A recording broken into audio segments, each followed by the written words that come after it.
So one day I was sitting in a Starbucks in downtown San Antonio with my mentor in Disciple Making Movements. And he looked at me and he asked this simple question. He said, "Jason, why are you doing this?" And in an instant, I felt like I had the answer, but I also felt like I was sitting there with Yoda. He's my mentor. I really admired him, and I didn't want to answer quickly and have, a silly answer. And so I pushed back from the table and just paused for a few seconds. And after a few seconds, the answer was still the same, and it was still just as clear. I said, well, the answer is the Holy Spirit. I feel like God is leading me down this path, and I just can't back away. How about you today? Why are you watching this video, or why are you interested in learning more about disciple-making movements? I think the answer is very important because disciple-making movements, or DMM, is costly, because change is costly. So I want to ask a similar question along with that question of just saying, what should the goal of a disciple-making movement be? What's the primary aim in disciple-making movement?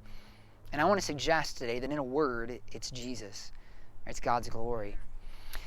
So in Luke chapter 6, verse 40, Jesus himself says that a disciple is not above his teacher, but everyone when he is fully trained will be like his teacher. And then in John chapter 17, verse 18, as Jesus is praying to God the Father, he says, "As you have sent me, so I have sent them." And then also, more incredibly, in John chapter 14, verse 12, Jesus says, "Truly, truly, I say to you, the works that I have done, these also you shall do, and greater works yet still, because I'm going to the Father." If our goal in disciple-making movements is to see thousands come to Christ or hundreds of churches planted, it's not a bad goal. But what happens if we don't see that result?